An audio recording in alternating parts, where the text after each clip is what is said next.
Hey, everybody. Hope you're all seeing this. And if so, that means I got the show started off without screwing up. How's everybody doing this afternoon? Let me go ahead and check the check.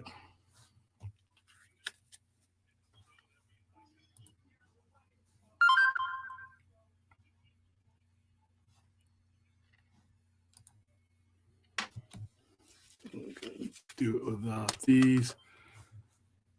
So let's see who's there.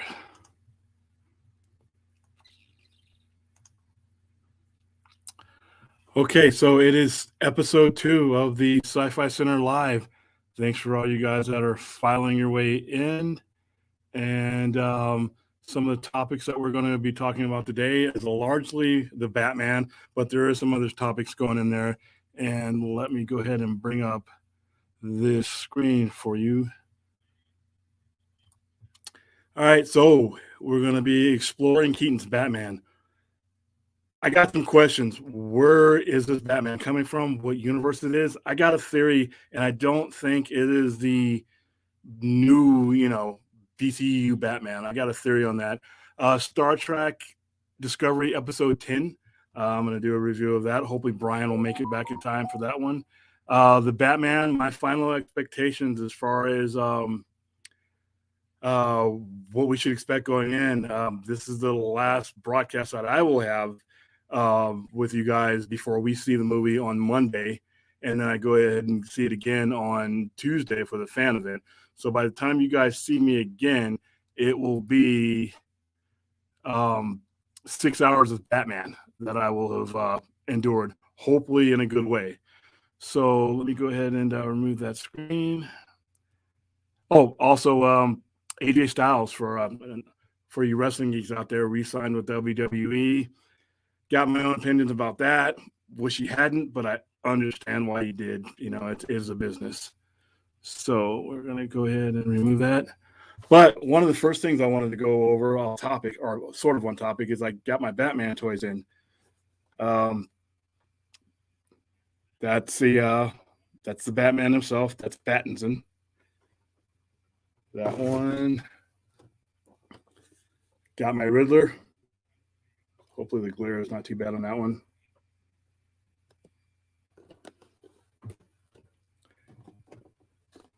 Cobblepot, aka the Penguin. He was part of the set. Hopefully you guys can see that there.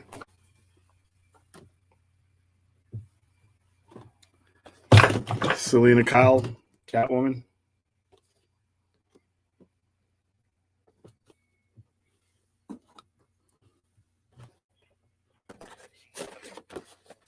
Selena Kyle on her or not Bat Cycle, Cat Cycle, I guess it would be.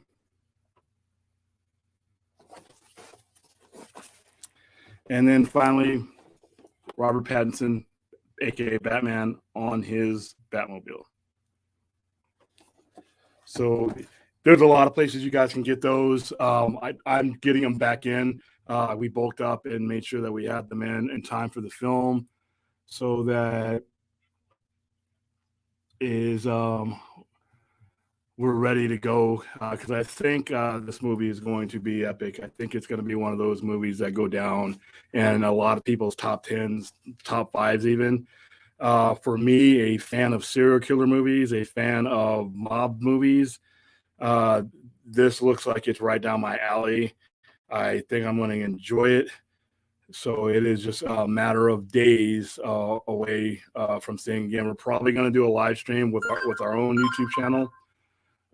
Going through right out of the theater, we'll do a non-spoiler review, and then we'll probably do another one next Friday. So this time next Friday, we'll do a full. That'll probably be most of the show, breaking down the Batman, what you liked about it, musical score, performance, the whole works. So that'll be Friday on this very channel, Sci-Fi Center Live, and then we'll probably do a couple in detail breakdowns on the Sci-Fi Center's official YouTube channel. Another thing we're going to be doing towards the end of the show is I am going to be giving away 2 pairs of passes to the Batman.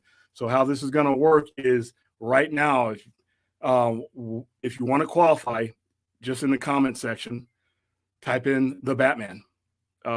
in the live chat, actually in the live chat, if you're watching this live, type in Batman. What I'm going to do is I'm going to use a prize pool after the show's over, and I'm going to go through there. You don't have to send a super chat to qualify. Just type in the Batman, and when I roll through the chat, I'm going to add you to a prize pool, and later on this evening, I'm going to spin the wheel twice. Each winner will get 2 pairs. How this will work is wherever you're at, wherever you're living, I'm going to contact you. I'm going to verify that it's you. Obviously, we have YouTube, Gmail, all that stuff to do that with. And wherever, depending on what theater you want to go to, when you want to go, what date, and I'll go ahead and set it that way. We'll purchase the tickets for you, and then you will have a QR code of your own, and you'll take that QR. So if you're in Iowa, if you're in Chicago, if you're in LA, won't matter. Any place that has a theater that's showing the Batman, we'll hook you up. We're going to hook up 2 people during this show. Going to be doing it throughout other Poindexter Lounge, Poindexter Pantheon shows as well. Anytime you see me pop up, I just might randomly do it. You know, I may just be in the mood. So still waiting for my guest to come in. So going, let's see who's in the chat. And let's see. Still getting used to StreamYard. So, all right. So let's see who's here. Stella's here. Hello, Stella. I hope I'm not butchering your name. Tehran Prima. Thanks for coming. Krypton's Core, how you doing? And yes, I agree. Discovery was awesome. I think episode 11 is actually going to be a pretty big episode, judging from the preview, the snapshot, the snap that they gave us. I think we're finally going to find out what that species is, but I'll get into that later on. All right, the Dork Knight tonight is going to be awesome. Love Williams takes, even if I don't fully agree with him. Hey, that's cool. That's what this forum is for, man. Anthony Beltre, how you doing? Let's see. And Azteca Aguilar, what's up, William? Everyone in chat today just finished watching Netflix Chainsaw Massacre. Interesting take. I have not got around to that. Azteca, what did you think of that? Because that's one on my watch list for the weekend. I got so much stuff. I'm so backed up. But was supposed to be one of the top things on that list, and I have not got around to it. So let me know, did they do Tobe Hooper justice, or is it something that they should not have made? So going on to the first topic for me. So I'm going to go ahead and bring in, let's see. I'm going to go ahead and bring up my screen here.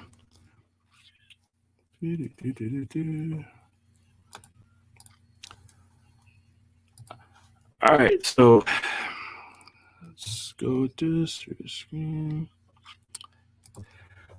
Michael Keaton's Batman. This is a post on, I think this is his Instagram. This is a shadow of him in full costume, and looks pretty good. I mean, he seems to be very enthusiastic about it. He's 70, but I think if you watch the protege, he can still get going. He can still fight. He can still do the stunts.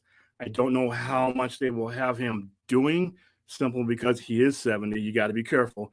But he could possibly pass off for a 50-year-old man doing stunts. I don't think I don't see that as an issue. My question here is what universe is this Batman in?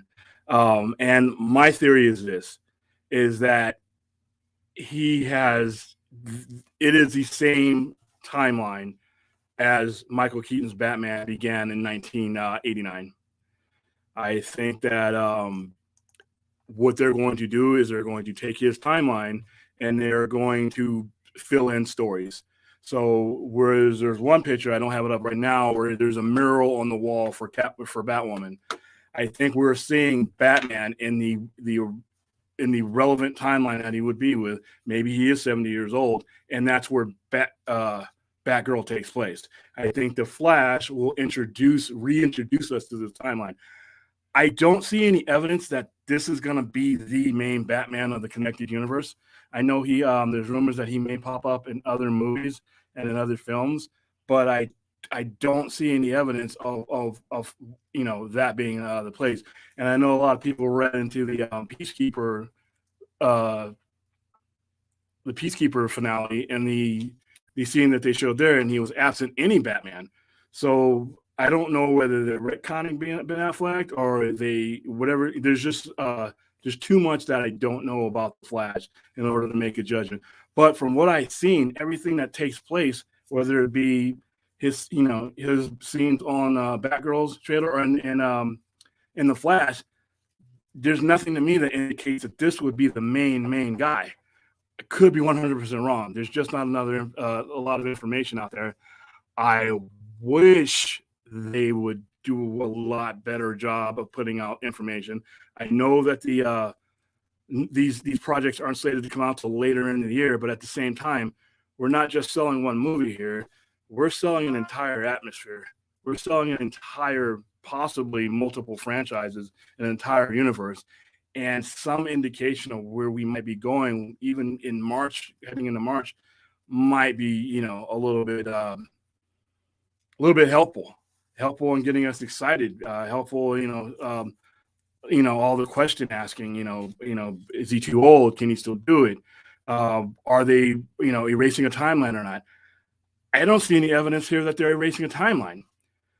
They may be just reintroducing one that's been around for almost 32 years and telling stories. We may get a Robin story. We may get a Nightwing story. Because there's a mural on one of the walls where he's with Robin. So if we're telling this from the point of view of where the Batgirl takes off, then this Batman might be near the end of his career. And it might be like a Godfather 2 situation where they tell stories throughout the time that we left Batman and Batman Returns up till now. That's my theory. It's very loose right now because I don't have a lot to go on, but that's what I got right now. As far as how he looks, let me go into some of the pictures I have. As far as I had a couple of them. But, here we go. So this is what he looks like now. That's by the time this movie is released, that'll be 71-year-old Michael Keaton. And if hopefully that came up. And had to stream. Okay, that picture's not coming up. All right. Go up. I had a picture of Michael Keaton the way he looks right now, but it's not popping. Oh, there it goes. All right, cool. So that's what we're working with. And like I said, I think he could pass. I think he could easily pass as a 55-year-old man. He could replace Ben Affleck because Ben Affleck is 50. He doesn't look bad, and he moves pretty well. But I really think that this Batgirl is taking place within the already established Batman that started in 1989. I don't know what kind of Keaton verse or Burton verse. I really think that. How do you explain Commissioner Gordon? That may be a side effect of whatever happens with the Flash as far as blending those two universes, because the person who played the Commissioner Gordon, I think it was Pat Hinton, has passed away quite some time ago. So that may just have been done out of necessity. So Krypton's core. I don't think it's a Batman versus completely different universe with him in it. I agree somewhat. I agree that it may be a composite universe that he is the center of, but that it may have sprouted from the 1989 version. I think whatever the Flash does can create, possibly, this is just me blowing hot air, possibly creates a composite universe that adds fragments from other universes to it, because obviously the relevance of him, I do think that's 1989 Batman. I don't, so if that's him and the universe has been redone around him, it may not be the same exact universe, but it's for the most part the continuation rather than a replacement. So that's the big question. Is it a continuation on something that we've already established, or is it a completely new thing that's taken from all other composite universes? Don't have enough info right now to go any further with that. That's just a theory that I have. Hey, Jenner, thanks for coming on, man. I need you to make a custom toy of me. But that's way down the line once I submit my celebrity status. All right. So who else is in the chat rooms? That dude Vince. Hey, me and you got to meet, man. You got to come out to Vegas. All of you need to come out to Vegas and to visit me. Let's see. Give William a bit more time. So how bad am I? Oh, I missed the super chat. Okay, hold on. Yeah, give William time to learn how to navigate stream. He hasn't gotten your super chat yet. Let me scroll up and find it. Vince. Here we go. Sorry about that, Vince. Still new at it. Oh, I'm happy that we're even on the air right now and there's green lights instead of red ones flashing. But all right, love your takes on Trek and Batman. What's your favorite Voyager episode? Mine is Blink of an Eye. Mine is there's two. There's two of them that I think are the two best episodes of the entire series. Tuvix, and I think one of them was I forgot the actual title of Robert Picardo's episode where the doctor is going through PSTD as far as but I'll get to the first one first. Tuvix was the one where a transporter incident, I believe, merged Tuvok and Neelix together and created one being called Tuvix. Throughout the show, he becomes a life form of his own. People get connected to him. People like him. People are, getting used to him. He's actually accepted as part of the crew, and people identify him as his own individual life form. What ends up happening in an episode, though, is Kes, which is Neelix's wife, comes to the captain and basically begs Captain Janeway to save Neelix because he is essentially he's dead if she can't restore him. But there's a crisis of conscience because in order to restore Neelix and Tuvok, she has to kill this newfound being, and it splits the cast in half. Even the doctor himself, when there was a procedure that they came up with that could split him back into Tuvok and Neelix. The doctor, I remember this scene very clearly, he would not do it. He refused to do it, and he said, I have to follow the Hippocratic Oath, which is first do no harm. And he hands that device to Captain Janeway, and she does it. And they leave an episode just like that with her doing it, and everybody looking at her, and half the crew was wanting to, this is a new life form. According to Starfleet protocol, you protect all new life forms, first contact, and everything else. But on the other hand, those are two members of her crew that she had to save. So she was caught in the middle. The other episode, and I will look it up when I get a guest and I can slip away. There was an episode, I forgot what season it was. The doctor had to save two ensigns. One of them was Ensign Kim, and it was another ensign that was a no-name ensign. He saves Kim, and the other ones died. They were in an away team incident. Something happened, and he only had seconds to make a choice to save one or the other. He saves Kim, and as he was evolving, he started developing more human traits, and guilt was one of them. So the captain, in order to keep his programming from basically disintegrating and him basically collapsing, into uselessness, she kept on deleting the memories. But unfortunately, the doctor had evolved to a point to where he knew where the memories were missing, and he was always trying to figure out, why is this part of my memory? Why does this keep disappearing? He ends up going into the computers, I think with the 8 of 7 of 9, and he realizes that's what's happening. He gets that memory back, and he goes to the captain and says, "Why did you do this? Why did you do this?" He's like, "You were destroying yourself." 7 of 9 told her, "Isn't guilt in that type of emotion part of human involvement?" And she agrees. She restores those memories to him, and he literally has to go through the entire the depression, the guilt, and I remember at the end of the episode, they're sitting there monitoring and making sure that if he needs anything. And Captain Janeway is reading a book while he's going through all of this. And finally, he just tells him to go away. He's going to be okay.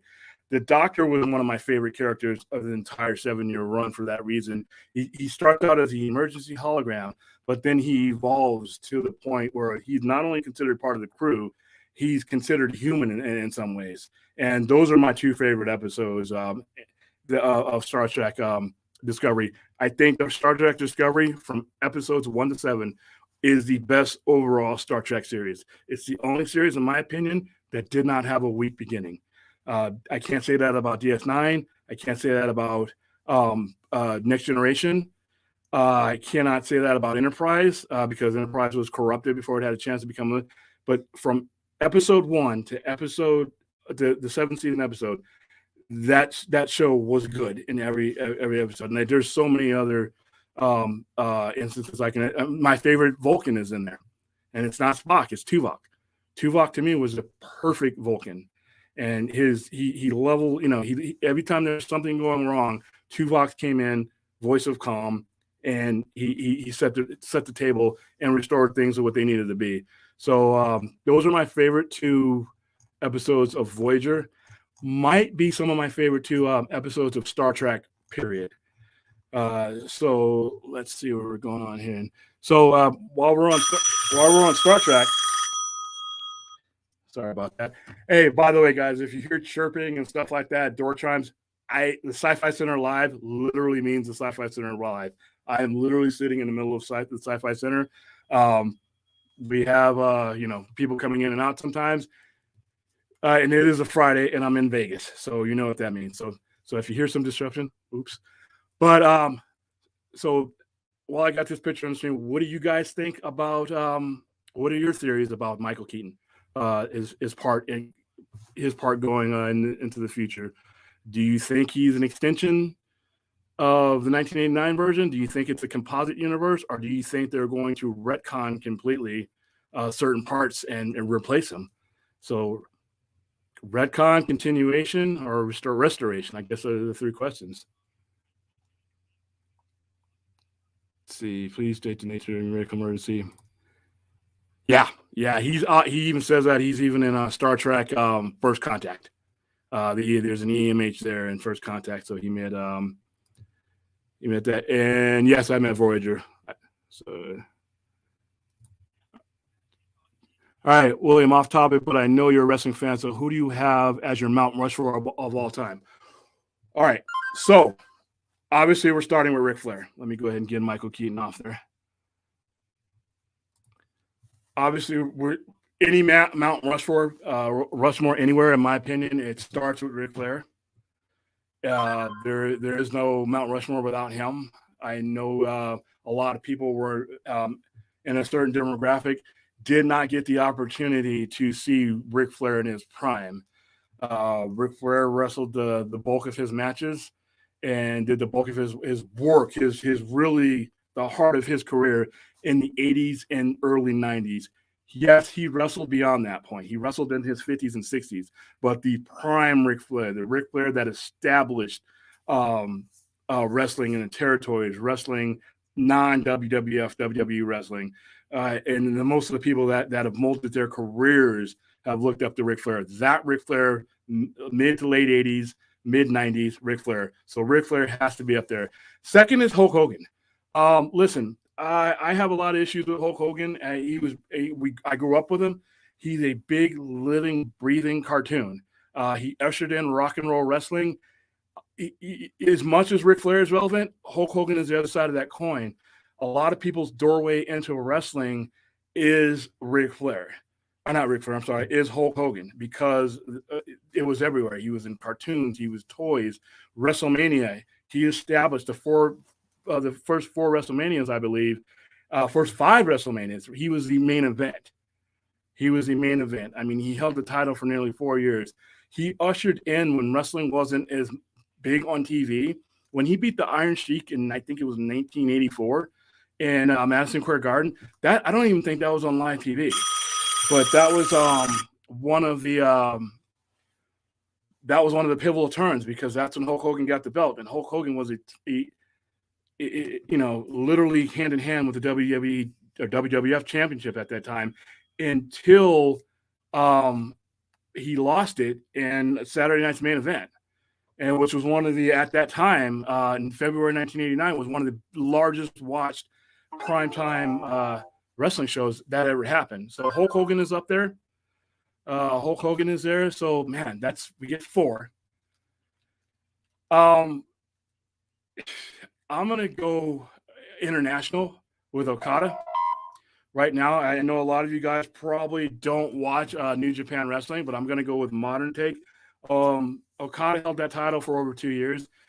He was the face of New Japan right now, and if you're watching any current wrestling promotion right now, if you're watching AEW, a lot of AEW's existence is in part due to two promotions: Ring of Honor and New Japan. Those most of those guys left those promotions to start AEW. So even if you're not watching currently, have access to New Japan Wrestling, you are actually seeing the fruits of what is created. And I urge anybody who who loves wrestling to expand your horizons into some of the Lucha Libre, AAA, New Japan, All Japan. In the world of the internet, you can get these things at your fingertips, and it's not very expensive to do so. So I'm big into those things. I am huge in that. So we have Hulk Hogan, Ric Flair, Okada. Man,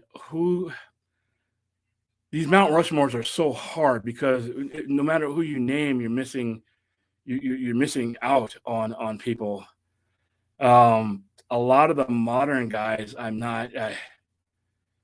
I mean, I guess, and this is probably going to change. You could probably ask me this 20 times. It'll change. I got to put the Undertaker on there, and that's mainly because of longevity. I was growing up watching him as a guy named Mark Calloway, and he was doing the same things. He was walking across the top rope, standing there, staring down on his opponent, and then delivering an elbow. And then he comes over into the WWF at the time, wins the title in relatively short order, and literally becomes the mainstay of WrestleMania. His matches in WrestleMania were the constant for a very long time. For a very long time. No matter where the company was going and where there was changes, you always had that Undertaker match. Some of the endings of those matches I thought were kind of crappy. I thought that the second Shawn Michaels match, I think it was WrestleMania, and it was 2011, I think it is. Correct me if I'm wrong. I thought that Shawn Michaels should have won that match, and I thought the streak should have ended there. They ended up 3 years later ending it in the most abysmal fashion and to Brock Lesnar. And then Brock Lesnar disappears for 6 months, and it was just, you built that up. You built up the perfect storyline. So I would have to say, for longevity and influence, I would have to say The Undertaker. So there's my four. But if you were to ask me 30 minutes from now, and I had more time to think about it, two of those four are going to change. Two of those four will never change. Ric Flair and Hulk Hogan, those are never going to change. The last two, depending. And some of these guys still have great matches left to put out. So let me.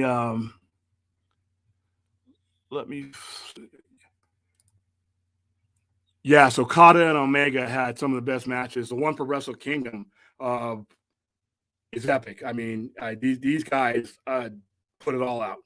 They put it all out. And the thing about foreign wrestling is that's different from American wrestling is the matches are told in the story. The matches are told in the story. There's shoot interviews and there's things like that. But in American wrestling, the guy comes out, he does a lot of talking, he does a lot of things. They build up their match that way. There's run-ins, there's all kinds of things like that. In New Japan, there is some type of build-up like that, but they're known for the match quality. And Omega and Okada put maybe two of the best matches that I've seen in the last 15 or 20 years, as far as singles matches goes. So, all right. Andre the Giant. Mount Rushmore, no. Hall of Fame, yes. Unfortunately, he died young. He was only in his mid-40s when he died. And a lot of his wrestling, speaking in New Japan, happened in territories that we never got to see. There was a match that he wrestled Stan Hansen in a very brutal match where I thought both men were going to kill each other. But he really did not have a Mount Rushmore type career. Hall of Fame career, yeah. WrestleMania 3, 90,000 in the Pontiac Dome. That is, they took forever to match that again. And you remember, modern stadiums weren't really that big. For a wrestling event to sell out that and go down in history, even though he lost the match. And then 2 years later was where you had him in the $1 Million Man, and they stole the title from Hogan and the whole career. So he would be a Hall of Famer. I don't know if I could put him ahead of some of the other people, because like I said, during my lifetime, by the time I saw Andre, he could barely stand. He could barely move around, and he had to wear a brace in some of his matches because his back was killing him. And ultimately, he ended up dying of a lot of health issues that are associated with guys that are that big, unfortunately. So Andre the Giant is great. He belongs in a Hall of Fame. I don't know if I could put him on Mount Rushmore. Let's see. All right, I was lucky enough. It was 2010 one because 2011 faced Triple H at WrestleMania. Yeah. Oh, those two. This was back before WWE fell for me as far as being a go-to promotion. I was still watching WrestleMania.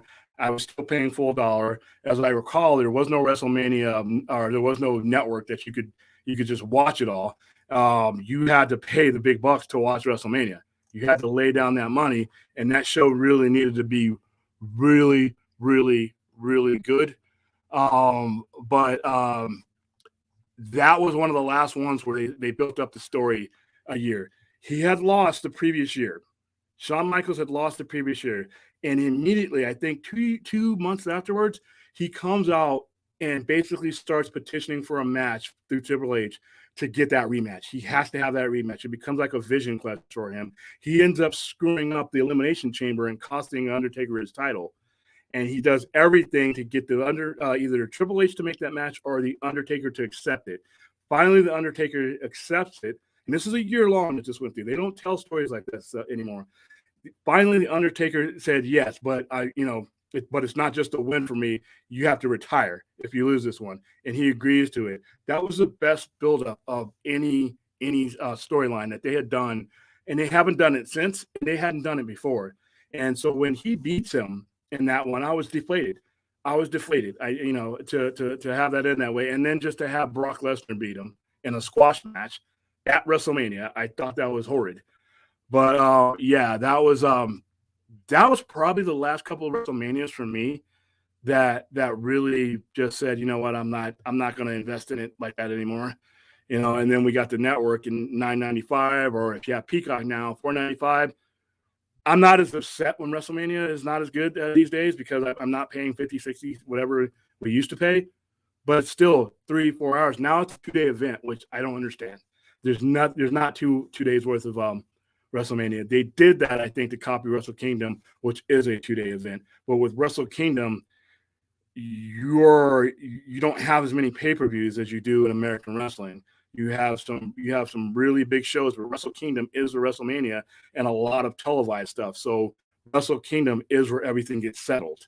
And the way they structure Wrestle Kingdom is to the point where you have G1, which is kind of like what the equivalent to what the Royal Rumble will be. There's a tournament. Whoever wins the G1 climax tournament walks around with this huge ass trophy and a contract because that guy gets a title shot at Wrestle Kingdom Night 1.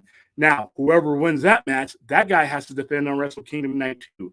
So it's been structured a little bit differently. WWE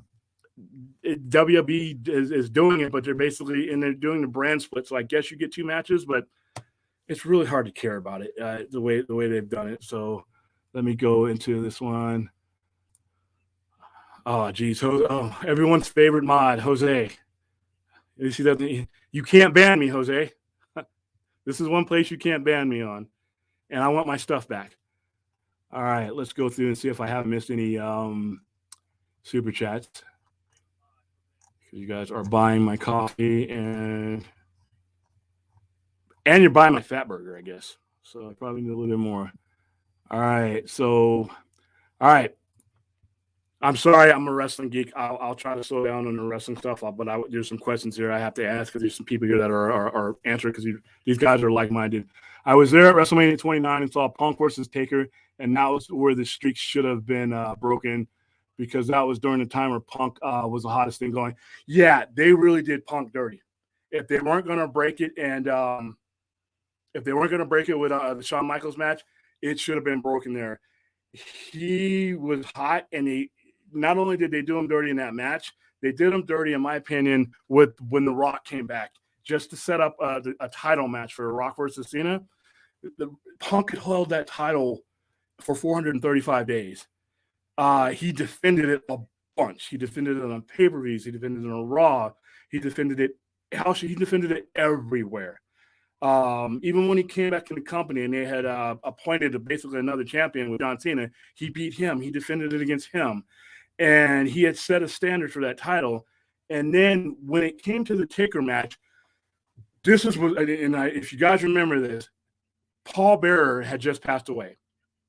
Paul Bearer had just passed away, and they made it so that the Undertaker had the urn that he was walking around with. And CM Punk actually did a promo where I think he had dressed up, it was in the makeup, as Paul Bearer. And this was right after he passed away. I actually thought it was in Pat Davis at the time, but I ended up realizing that's probably how Paul Bearer would have wanted it. He ends up stealing the urn and pouring out the ashes. That set a lot of people off. That set off the perfect setup of that match. He ends up jobbing to him. And to be honest with you, that was one of the beginnings of the end of CM Punk in WWE. And after that, you had the pipe bomb incident where he just cut his own promo in the middle of live TV. So yeah, CM Punk. I'm glad to see CM Punk back doing stuff, but I think those instances right there pretty much took CM Punk out of it, and you didn't see him for 7 years. So all right. AJ Styles, yeah. Well, I'll get to him. I'll get to him later as far as where I think his career has gone since he left New Japan, since he left Ring of Honor, since he left Impact for that matter. So let me get back on some of my topics here. So I'm gonna save the Star Trek talk for when Brian makes it in. He's in traffic right now. And once again, continue to, if you haven't already, type the Batman in the chat. I will pick a random winner using my prize roll later on this evening, and I'm gonna probably do another live stream or some way to let you guys know who the two winners are. So, like I said, it's a free movie on me. Movies are expensive. Taking a date out to the movies, hell, if you go to see it in IMAX, that's $30 for the tickets. You know, he or she's got to have popcorn. Popcorn's $10. Then, and if they want their own popcorn, that's $2. Sodas are like $6 or $7, and they're not even that big. And hopefully, I'm going to go to the screen that has the souvenir stuff in it, so that'll entice me to break the bank. But hell, it could be $100 night out for a movie. So, the Sci-Fi Center, we're going to help you out and send you at least. I'm not buying your popcorn, but I'm going to get you into a movie theater of your choice. All right, and I'm going to add Brian in here. Sorry. Hello. No worries. Let me get my brand new nifty earphones on. Can you hear me, Brian? Yeah. Absolutely. How you doing? I'm doing all right. Hold on, I'm getting an echo. Oh, gotcha. I was doing so well. Yeah, screw these. Hold on, I'm gonna go dinosaur. Oh, no worries.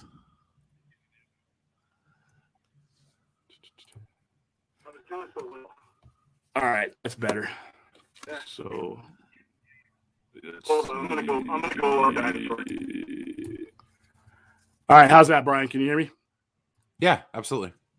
All right, perfect.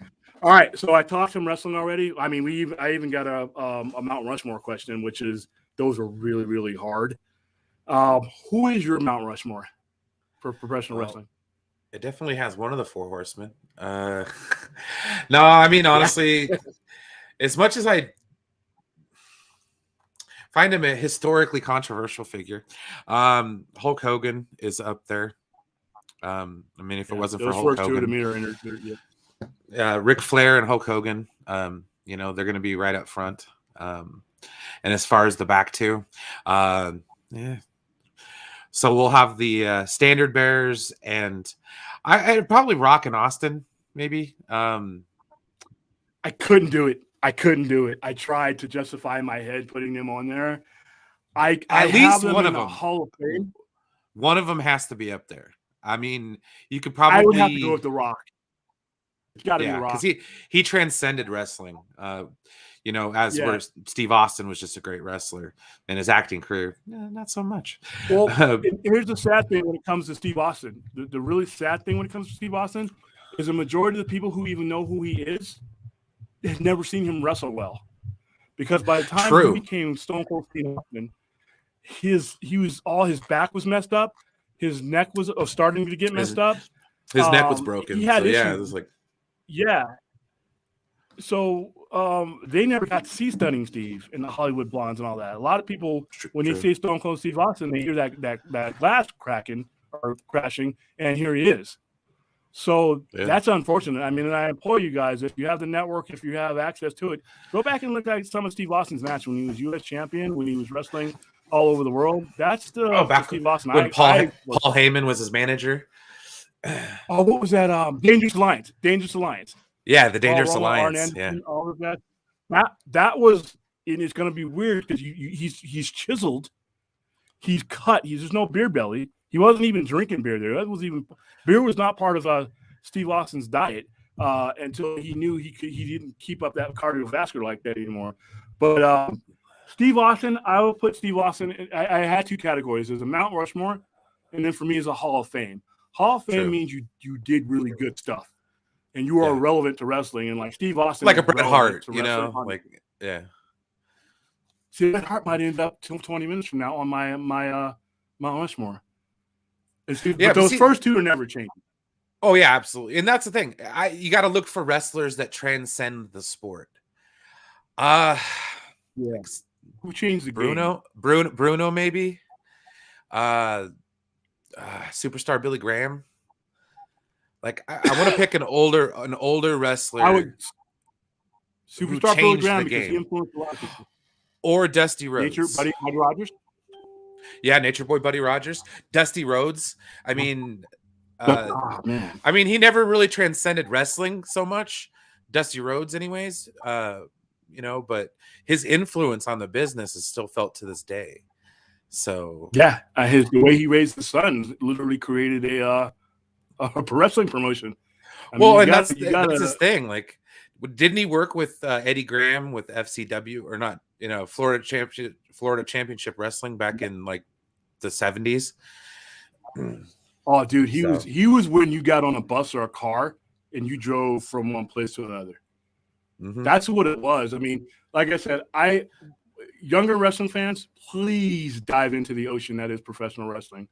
There's so much out there. That's the stuff that I like. I don't like current wrestling. I love looking back at it. I mean, that to me is amazing. Yeah, like that Vice special. Oh yeah. Oh yeah. Just 32 years. Oh yeah, that I have mixed emotions about because I understand that this stuff happened. I understand that it happened, but it really brings up and reminds me of the fact that most of these guys from my childhood are not here anymore, and it's because of their life that they lived. That is very true. Are not here anymore. Well, Steve, Rick Rude. Speaking of Dangerous Alliance, is not here anymore. Oh, Kurt Hennig. Kurt Hennig, 40 years old. British Bulldogs. Both British Bulldogs are not here anymore. Jim Neidhart, not here anymore. And it's just like, wow. And these are people, not one of those people I mentioned were the age of 70. Roddy Piper, not here anymore. And it was because of the life that they lived with the painkillers and going 260 days a year. It really played a toll. Even when they stopped the painkillers, the damage done to your heart and your system, your respiratory system, all those. It's sad. And these are people that I Ric Flair is the oldest of them, I think. So he's what, 72? Yeah. Did I lose you, Brian? There. No, I got you. Oh. I'm gonna add you back in. Is my connection on monkey? No, we're good. All right, one of us froze. Oh, let's see. Let's see who.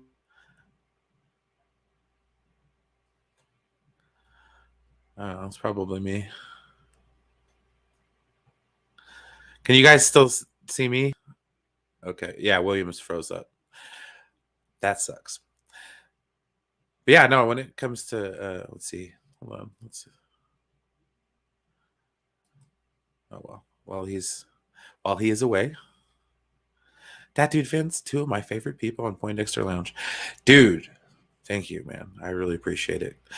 I've been having a rough go of it last couple of weeks. So like yeah. It's been nice. Yeah, Rock, Sting, Ric Flair, Randy Orton. Well, especially that, like, and then Macho Man, like, yeah, no, you could never go wrong with Macho Man. And rest in peace there. That's a loss. That wasn't my fault. Technical screw up that didn't have anything to do with me. My internet went down. Thank you for holding down for it. No worries, man. It's okay. I've had it happen a bunch of times. Cool. So that was my first non-Williams screw up. That was my first non-Williams screw up. I was just interacting with the chat and stuff. Okay. All right, cool. So my two favorite people in the point. Hey, thank you. That's cool. The fact that I'm anybody's favorite other than anybody named Powell, that is cool. And on that note, hey, we had nearly 600 people watch the stream from last week, the very first episode we did. Oh, heck yeah. Everybody who made that possible, thank you. I didn't think I could get 5 people in a room with a locked door to pay attention to anything. I had this thing. So to have over a 7-day period, nearly 600 people watch that stream, I was blown away for that. I couldn't believe it. And it wasn't just my mom and my dad and my sister rolling it through 600 times. It was actually people watching it because they interacted with me. So thank you for that. Like I said, last week could have been a train wreck. This one could have been. I am new to this format. I am I'm tech savvy, but it's different when you're doing something like this live and when you're doing it from a retail location that's literally open. So there's a lot of things that could have gone wrong last week, and it didn't. And I was happy with the results. I watched it over again myself to see what I could improve and to see what I could add. And I'm going to probably do the same thing this one. So that's my first 2 times. And this was the first time I started the show without Enoch there. And I was checking in the chat saying, hey, you guys see me? You guys see me? I didn't want to be talking to myself for an hour and a half. And then people were like, well, he never showed, So yeah, wrestling. Let's see. Let's go back. Austin has been retired since 2003. He's still on top of. And it's going to be the same for The Rock and people like that. He has transcended. He has transcended just wrestling, which is a goal of every wrestler. John Cena. John Cena. True. Yeah. Love or hate John Cena. John Cena is only 41, 42, about 44 years old. He did not have to wrestle a whole bunch of years and put his health at peril. He did not have to break himself down physically. He has been able to parlay this into money that he doesn't have to show up at a bunch of shows, even though I love wrestlers that show up to shows. But some of these wrestlers have to show up to shows because that's their income now. Because there's no health insurance. There's no retirement plan unless you saved up your money. So to see The Rock and John Cena earning $20 million and doing all that, that's great. And same thing with Steve Austin. But for every Steve Austin, The Rock, and Cena, there's a no-name guy. There's a guy that's wrestling in the Indies right now. We don't even know. There's a jobber, somewhere. Yeah. So so that it's good that they were able to get that done. Let's see. Apparently WWE wants to bring. Yeah, they do. I don't know whether he's going to wrestle or not. But they want to do it every year.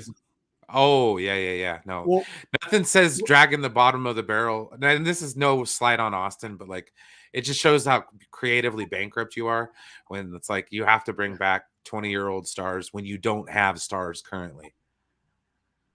If he comes back, that means you have 2 guys on the upper card that were literally on that card back in 2002. Brock Lesnar and Steve Austin were at the top of the card in that era, are still there now. Yeah. They have so much talent in that stable. They have I feel like it's wasted. It's terrible.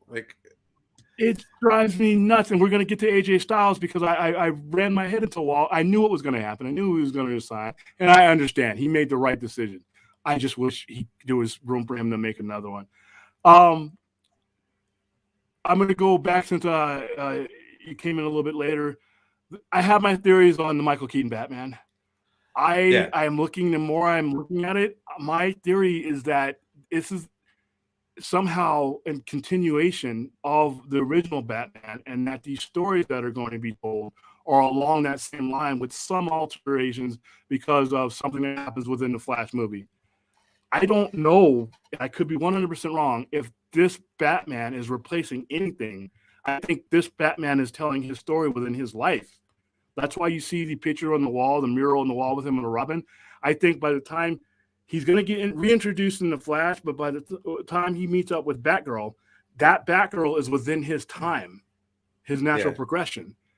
So we may still have yet to see a DCEU Batman. He may not interact with a whole bunch of superheroes other than the ones that get brought in through his universe. And the more I see it, the more I'm thinking that. And that's just a possibility because I'm just trying to figure out. He seems very enthusiastic about it. He's 70. He'll be 71. I watched the Protege. I think it's a Protege. He's kicking ass, man. And that's not a stuntman. So, wow. What do you think? No, he rocked it. He rocked it as the Vulture. I mean, I'm not gonna say that he's too old to play the part, man. He could still throw down as Batman. So I don't I'm excited to see this, and I'm hoping the context in which we see him, at least in the Flash movie, is a flashback. Like, is what happened to that Batman over the years. You know, that would be really interesting. Oh, heck yeah. Yeah. And I'm open-minded to it. Listen, I understand that management is kind of messed this up, but I'm sifting through that to have some fun with this.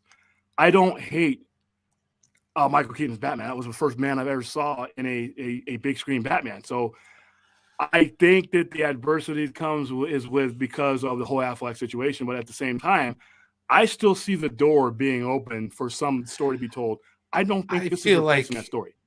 Well, that's why I got excited about the Peacemaker cameo, because I looked at it in the opposite, where everyone was kind of like, "Oh no, this is terrible." I was like, "No, this is kind of exciting. It's like a placeholder. It lets you know that they're still out there somewhere. You know, it's that they're not gone. Like, we could get I'm cautiously optimistic, but I'm not going to sit there and say it's 100% for sure. And I don't want to get into that kind of semantic debate anyways, because because you really hurt your brain. It's round and round and round and round until you can't take it anymore, and then you rage. And then when you get other people involved, it's like, oh. But and then people got to throw in their 2 cents. It's like, oh god. Yeah. But my theory with the Peacemaker cameo, with him not being there, was because when Peacemaker's being released is literally within 2 weeks of the Batman being released. We know our Batman as far as distinguishing every single Batman, everybody who's ever put the bat on their chest, cartoon, live action, doesn't matter. But when I was on Poindexter right now or last night, I think we fall into the trap of thinking that because we're the upper geekstrom, that the general audience is.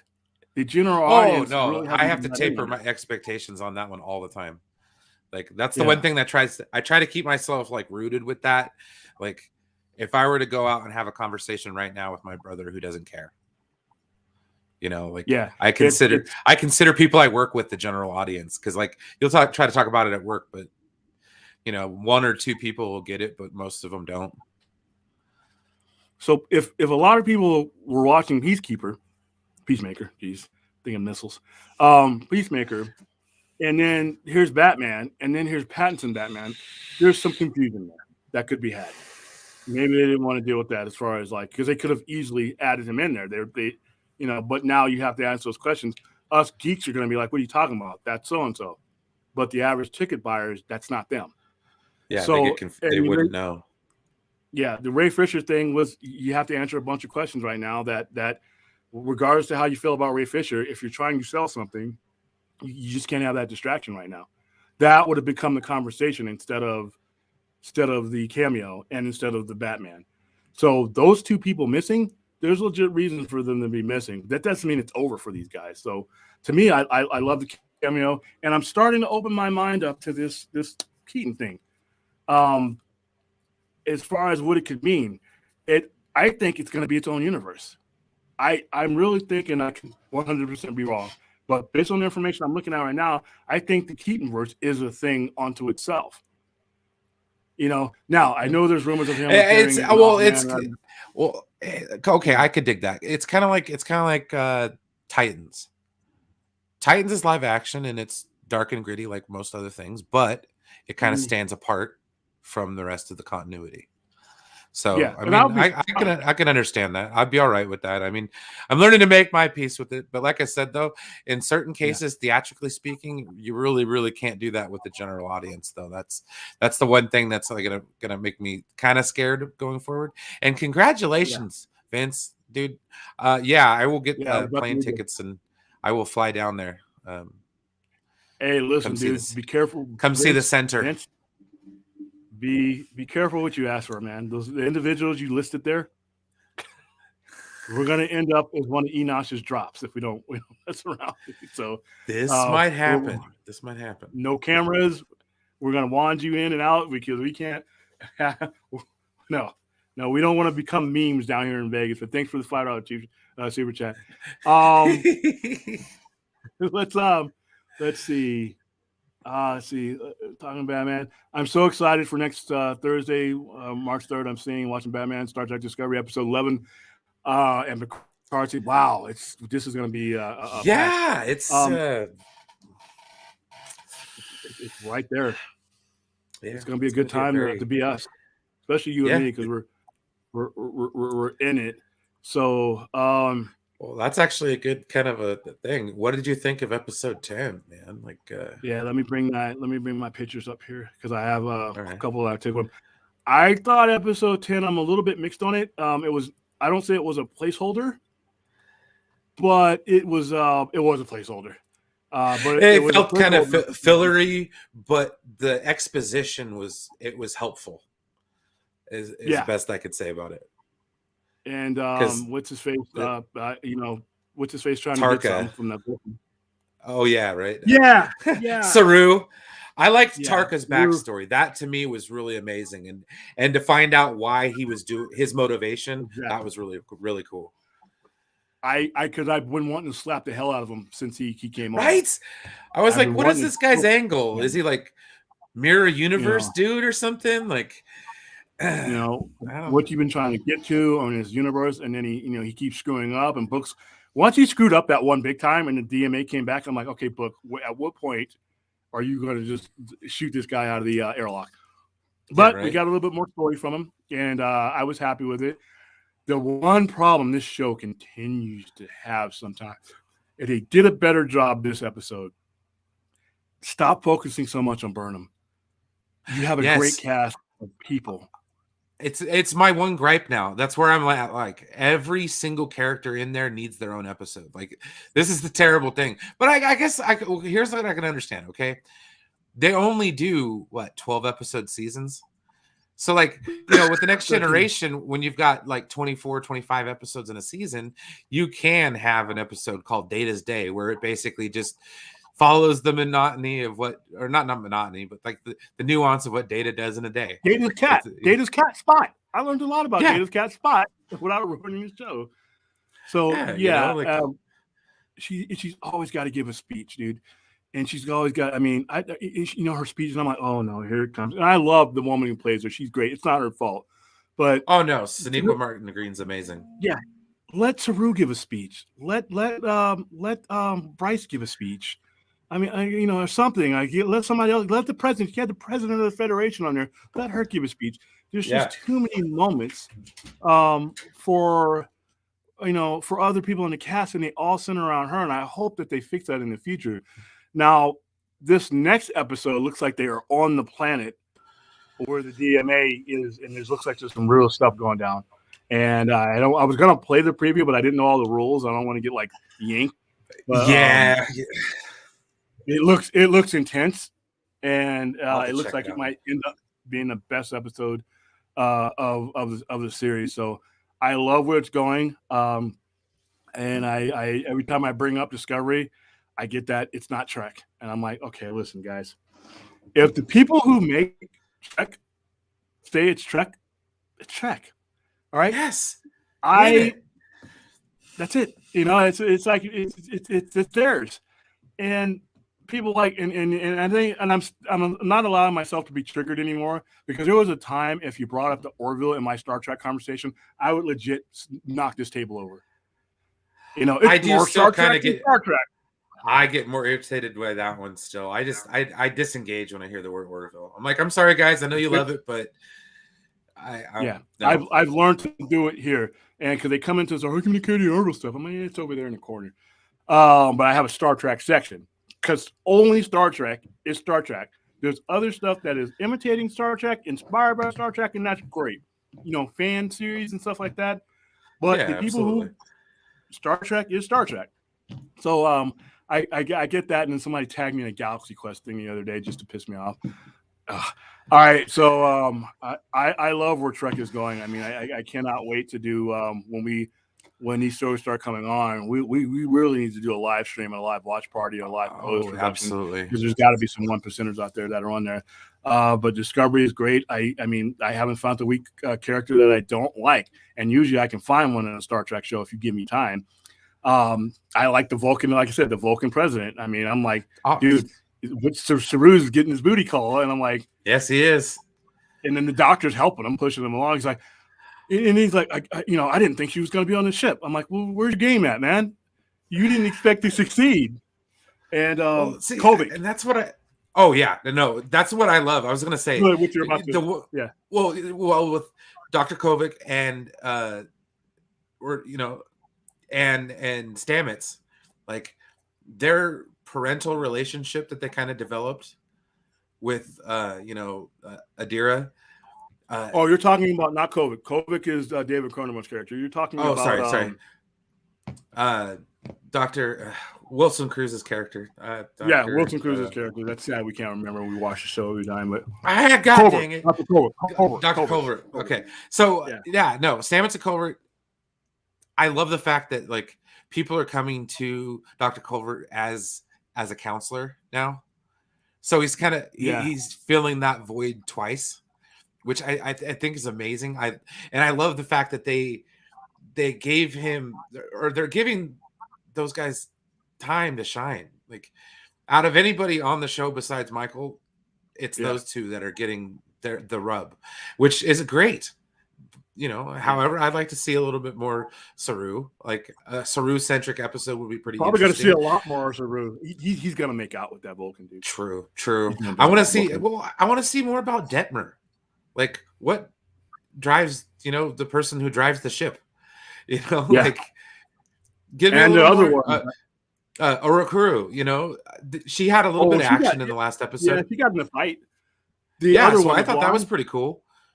The blonde, the commander. Because she's a commander. She played the cyborg one that sacrificed herself to stop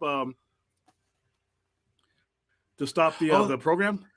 She came back. That's her. Right. She came back. She just doesn't have the makeup on. Yeah, she stopped Control. Remember, she sacrificed herself in the airlock. That's her. Now. That's right. That's the same actress. She just came back as a different officer. So I would like to see more of her. Kovic, David Cronenberg's character, the only character in the 1,000 years in the future, is still wearing glasses, and he has to crack the smile this episode. Somebody cracked a joke, he laughed, and the guy hasn't smiled the entire time he's been on the show. That is true. He's great. So I like that little meeting that they had, that little round table to figure out the language barrier. I thought that was cool. The galactic barrier being broken is the first time that we've broken that barrier. Second time in all of Star Trek, and then we did it here, and I like the way it was explained. So I had a lot of fun with this episode. It wasn't as good as previous episodes, but I got where they were going with it. So I'm happy. I'm looking this 11th. We're nearing the end. I think there's only setting us up for some. Yeah, it's setting us up for some good stuff. Like it's gonna be great. The cool thing about Discovery is they don't leave you hanging. They did it once after season 1, when you saw the Enterprise, but that wasn't really a cliffhanger. That was pretty much like a moving on to a different chapter. But at the end of each season, we solved the whatever it was. We solved the burn. We beat Control, and now whatever this is, I was hoping it was Voyager myself. Because I really think that Voyager is something that they should have been using at least one more time in the movie. I mean, with all the goofy things we've gotten, Star Trek V was abysmal. You could have stuck Voyager in there, but you haven't seen Voyager in 42 odd years, or 44 years actually. I see. That's what I'm wondering though. Is this going to have some kind of connection with Star Trek V? Are we going to see God again? Is he going to be the one controlling the DMA? I will pull the plug of whatever device I'm watching, because I might be a little upset if that happens. Star Trek V is we did a reverse order. Star Trek V is the worst Star Trek movie ever made. I'm thinking, and then you have Insurrection, and then you have I hated Generations, but some people love it. But I have my bottom feeder in Star Trek V. The bottom starts with Star Trek V. So I really hope there's no references. Generations. The one thing I liked about it the most was the I love the score in that movie. I thought they did a great job. Yeah, I mean, Star Trek scores have been winning since. I know a lot of people that don't like the original, the motion picture, but you can't knock the score of that one. Oh so, no, it's the best part of that whole damn movie. Yeah, especially when he's approaching the ship. Okay, 10. Yeah. I'm gonna butcher this. I'm sorry. Apologize in advance. Tenjozi or Tenjozi? Sorry. Tell me what the proper spelling is if I get this wrong. I hope this is referring to Batman. I hope he's an old man Batman. There are two versions of old man Batman in the comics, Bruce and Thomas Wayne. The question is which version. Listen, when it comes to Thomas Wayne, and I know a lot of people want Flashpoint. Once again, though, that's like Batman Beyond. I'm sitting literally in the middle of a store that sells this stuff, and I get people in that are attracted to some of the other stuff in comics in general, but are not as aware of things like Batman Beyond. A lot of the animation that is out there that people grew up with, the vast majority of Batman public don't even know who it is. Now, does that mean that they can't do it? No. But a lot of what Warner Brothers and a lot of these big they do it on recognition, especially when it comes to the Holy Trinity. You see Steve Trevor. I mean, these are characters that have been around for decades upon decades. Batman Beyond is not only is it relatively new, it's in a pocket of DC animation that a lot of normal people don't watch. And without HBO Max, I wouldn't even be watching it. It's just not, it's just not as good. Doesn't mean that they won't do it, and then when it comes to Flashpoint, that's an even smaller side because a lot of people, when I was open then, that's when my DC stuff started hurting.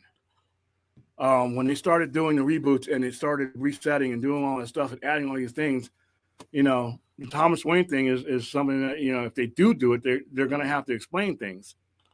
And who's going to play Thomas Wayne? Is it going to be Jeffrey D. Morgan?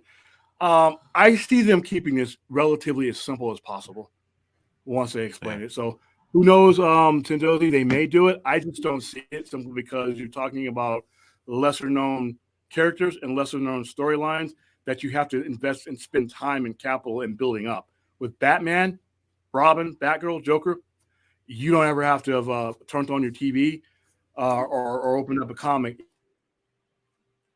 and that's where your money is going to be made in a lot of cases. But who knows? Could be wrong. I mean, they could depending on how these two movies go. We might get more Batman than we can stomach, which is I take it, So let's see who else is. I'm doing a lot better job of interacting with the track, so that's just why I'm making sure I get Krypton Cordia. Just do three more episodes of just what am I gonna do? Oh, geez. Okay, so my next thing to get, because this is one of the ones I held back on you on, is something that has depressed me a little bit. Uh-oh. And I knew it was going to happen, but hey, you know what? You can always hope.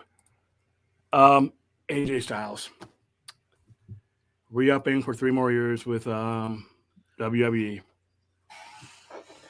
Oh, money. I don't have a cool sound effect. The trumpet sound for taps. I don't have a toilet flushing sound. I'm not that good. This is only week 2 for me. I hate this. I understand this. He's 45 years old, 44 years old. He's been wrestling a very long time. He's got 4 kids. He wants to stop traveling. He doesn't want to be those guys that have to keep wrestling and driving themselves into the ground. He can go part-time and be respected still. Yeah.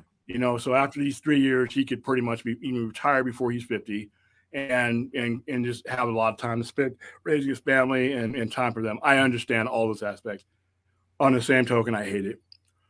Since he has joined WWE in 2015, I think it was 2015, 2016, he's been in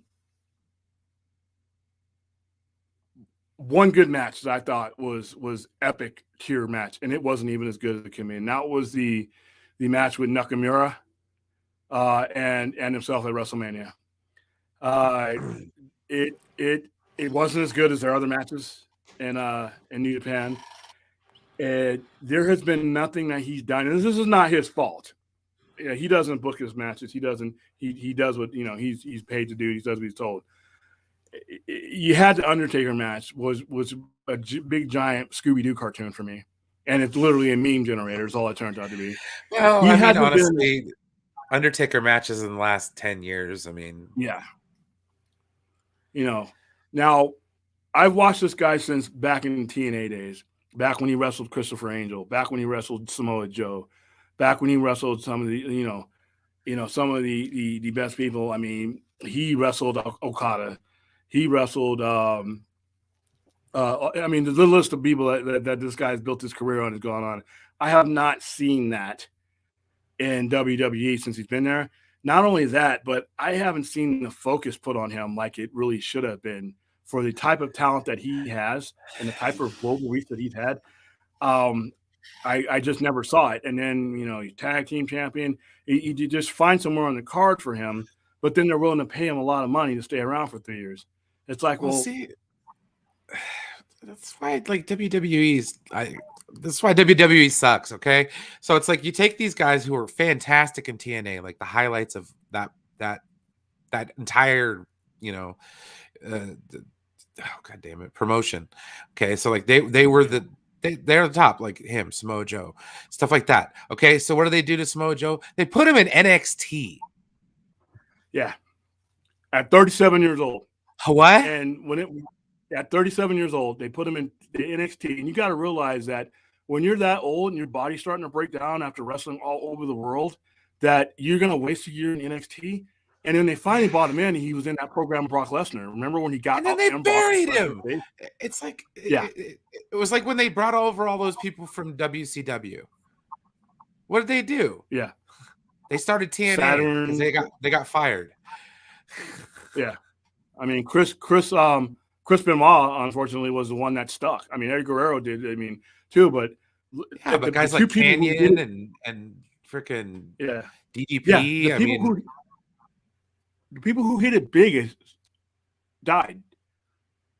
If you look at it, Eddie Guerrero and Chris Benoit, the two people who hit it biggest and simultaneously were the ones that passed away. Obviously, Canyon had some, degree of success before he committed suicide, and there's a lot of them, but those were the two main ones. And like I said, it just wasn't the same. But with AJ Styles, I'm like, I understand, man, but I'm like, damn, especially with AEW around. I mean, and I know it wasn't about the higher offer. I think he's happy in WWE, and the money was decent enough. I wish he could have gone over to AEW. I would still love to see Omega and him wrestle again. I would have loved to seen him wrestle CM Punk. There's so many people on that roster right now I would love to see wrestle. That when you're in the problem with being in WWE is it's exclusively. When you're in AEW or Impact or any of those other ones, you can go wrestle in New Japan. When Ring of Honor was around, these guys wrestled in these promotions. Hell, Ring of Honor champions are on Impact right now. And Jay White is on Impact. I mean, you have people that are in their title picture that are on these promotions, but when it's WWE, there's nothing exists outside of there. So I'm not going to get these matches.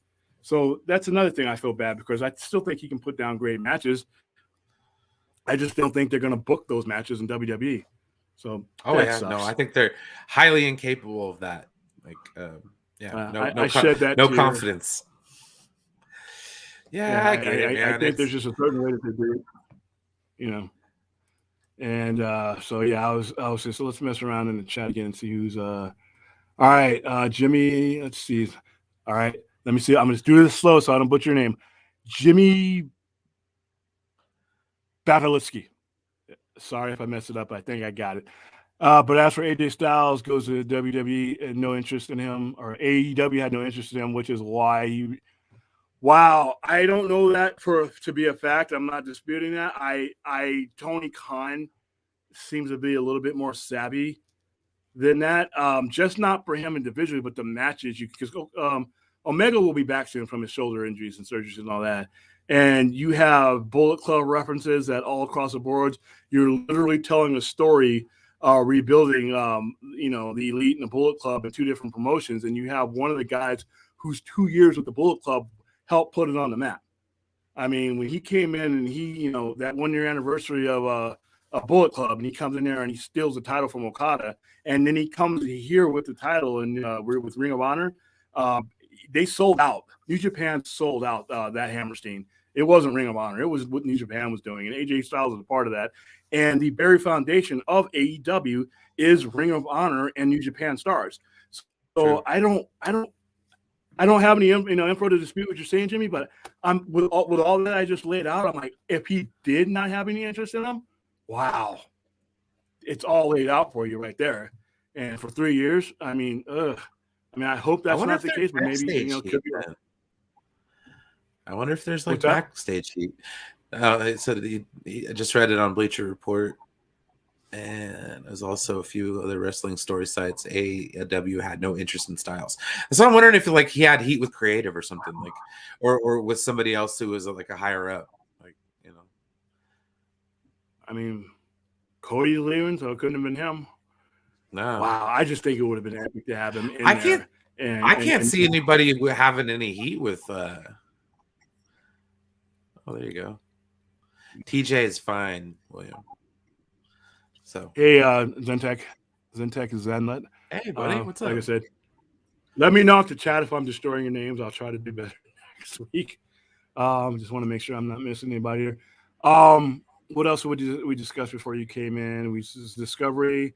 One of the things I was going to bring up, I brought up a little bit last week, is the Warner Brothers Discovery. They did a conference call. I was going to bring that up here, but I didn't get the full thing. There was different aspects of it. There was the CNN portion of it, and how he's going to be spending his money.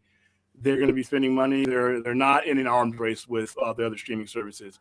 And some people that emailed me and messaged me and say, "Hey, look, see, Zaslav's going to be pinching pennies and he's going to cutting costs." I did not read it that way. I read that he's going to be spending his money wisely. So I don't think because you're not going to not spend money on things like Game of Thrones. You're not going to not spend money on things like Superman, Batman, and the Temple. What you might see is less of like a Blue Beetle type of thing. So Batman, yes. Batgirl, maybe not. Superman, yes. Stories of Jimmy Olsen type things, not. You might not see a bunch of crazy spinoffs. But he's still gonna invest in the product. So that was another thing I meant to bring up before I didn't put it on the thumbnail, because that was my first thumbnail and I probably left out everything. But it was things like that, because what this merger is going to about to happen in March 11th. Another thing I was talking to people about is say if we were to get some of the stuff that we all like and watch or are a fan of, no matter what it is, it's not as expensive to make movies anymore. I mean, Zack Snyder just made a zombie movie, a real kick-ass zombie movie that took place in Vegas, and his ass was not here in Vegas, for $90 million. And $90 million is still. Now it's Superman and Black Adam, Shazam, things like that. Yeah, you have a lot of other CGI involved, but for the Batman is less than $100 million, right at $100 million. So if they do want to tackle these things, they don't have to spend a lot of money to do it. What do you think about that? Yeah, I imagine them kind of downsizing the operation a little bit, kind of consolidating things, and then kind of testing the water a little bit and seeing where they go forward. As far as the rest of it, I mean, I'm just trying to keep an open mind and to not get too upset about things going forward. So I'm just kind of waiting and seeing what happens. I don't really, as far as the deal goes, I mean, I'm not that business savvy, so I'm just kind of interested to see how it all shakes out. So yeah, and the reason I bring it up, because I think things are starting to get better. I think the merger will expedite those things. Like right now, what you're saying with the Batman, I'm a little bit scared about the Flash's promotion. I wish I would see a little bit more, but I'm hoping. I think once it gets closer, we'll probably get more. But that's my hope. So. What they've done with the Batman promotion has been excellent. I mean, they got the toys out, on time. Like, here's my Batman, and I showed these earlier. That's Batman in the Batmobile. I got and these are all here at the center, but you can get them I think Walmart and Target has them too. Selena Kyle on her motorcycle, which Zoe Kravitz looks great. The Penguin, nice. Who's only in the movie for a couple minutes, but yeah, I guess from what I'm hearing, his very few minutes are very impactful. There's my serial killer, and this is a serial killer movie. This is a horror movie. This is not going to be a superhero movie. And then the Batman himself. So expectations and hopes going into, because like I said, by the time that you guys see me again on Sci-Fi Center Live, I will have seen this movie twice. So 6 hours of holding my pee in various different states or whatever. Second time might not be as bad because once I've seen it the first time, I know when to run and go pee. But what are you looking forward to as this movie approaches, Brian? I don't even know when I'm going to be able to watch it, to be perfectly honest. We had some personal stuff happen. So money's kind of tight at the moment. So I'll probably end up having to wait to see it. So it kind of throws my expectations out the window because I can guarantee you the movie will be spoiled by the time I actually get a chance to watch it. So, I mean, honestly, I'm not really excited to see another Batman, and that's just how I've been. I mean, I'm not begrudging people for being excited. I mean, what the hell? I'm cautiously optimistic. I mean, it's Batman. It's going to be good. I don't not like any Batman movies. Like there's not any Batman movie I outright hate. Like I don't understand why people hate Batman and Robin so much. Like that movie has a special place in my heart. So I don't know about y'all, but I enjoyed that. So like I don't know. For me, it's just another iteration of Batman. I liked Batman and Robin more than I liked Batman Forever. And everybody likes Batman Forever. Oh, so man, like, I love the opposite around. I hated that costume in Batman and Robin. I love the costume in Batman Forever. and Robin. Oh, it was great. Nightwing-ish thing. Yeah, right. It was still a Robin, though. My expectations for this movie are, from what I've seen, what people have told me that know what kind of movies I like that have seen it. They say I'm going to love it because I love serial killer movies, I love mob movies, and I love horror movies. And it have echoed what I said when I saw the previews, is that this is not a superhero movie. Now, I still want my superhero Batman, and I still think there's room on the menu for that. And I hope they don't think that just because this movie does well, that people don't want a superhero Batman that interacts with Black Adam, that interacts with Superman, interacts with Wonder Woman. There's still plenty of room for that. There's a reason why the comics are written differently when it's the Justice League versus a Batman singular type comic, and there's room for it. There's not, you can never do too much Batman as long as you're doing it right. So I think I'm going to enjoy this movie based on what I've seen. I mean, based on what I've heard and based on what people who have seen it ahead of me have told me about it and emailed me about it. So I think I'm going to have a lot of fun. We'll be giving tickets away throughout. Like I said, 2 people on this stream are going to get pairs of tickets. I'm probably going to jump on my own YouTube channel with let me put the link in the chat there because I put it in there before, but there may be some people who came on late. So we're going to be doing all kinds of stuff to promote it and to get people going because I want to hear people's opinions about it. I mean, in a fun way. I mean, if you don't like it, you don't like it, but that's one thing. But I want to hear because we've been waiting and anticipation has been building and building and building, and now it's here. The one thing that I am sort of worried about is will Warner Brothers read this this success if this movie does well? Will they read it in a way that oops, hold on for a second. I got some customers coming in, so you're going to hear some noise in the background. But how are they going to take this success? Are they going to take it in a way that is, let's go this direction or that direction? That's what I'm worried about. Yeah. It's a hostile takeover. So if you see a sack hit over my head is because I had some hostile guests. But no, that's my biggest wonder about that. So I'm just hoping that whatever this movie does, it doesn't necessarily mean that's the direction we're going with as far as the Batman goes. Honestly, it's cool for them to go. Depends on how it lands, man. So yeah, that's true. I think I've covered all my geek topics today. I think nice. we got Star Trek. I have to call Max and wake him up. He's late for his stream. So again. Yeah. Well, he takes a nap when he gets home. I mean, like, I understand. I told him, I was like, dude, why don't you set an alarm? Put an alarm. My alarm's broken. I'm like, that's not an excuse. You got a phone, don't you? Just ask Google to set you an alarm. One day he was on there, he just never showed, which is, I hope he's all right though. He's fun to watch. So that's it, guys. No. Yeah, that's all I got for this edition for Sci-Fi Center Live. Remember, because it's going to come from the live chat. These last couple of minutes here, type the Batman in there, and I'm going to pick somebody from the live chat, 2 people from the live chat, and I'm going to send you to the movies. I will verify. There's got to be a way. I know there's a way to click on people, verify, and get everything, get their email, and contact them. Since they're on this YouTube channel to begin with. So I'm gonna randomly use my prize roll. I'm gonna pick some people. We're gonna send you the movies. And like I said, I might be on Poindexter Lounge one day, and when you see me pop up with the Lightning Bolt shirt, maybe you might be going to the movies then too. And then we also have I just put the link in the chat. We have our own YouTube channel too. You can subscribe to that.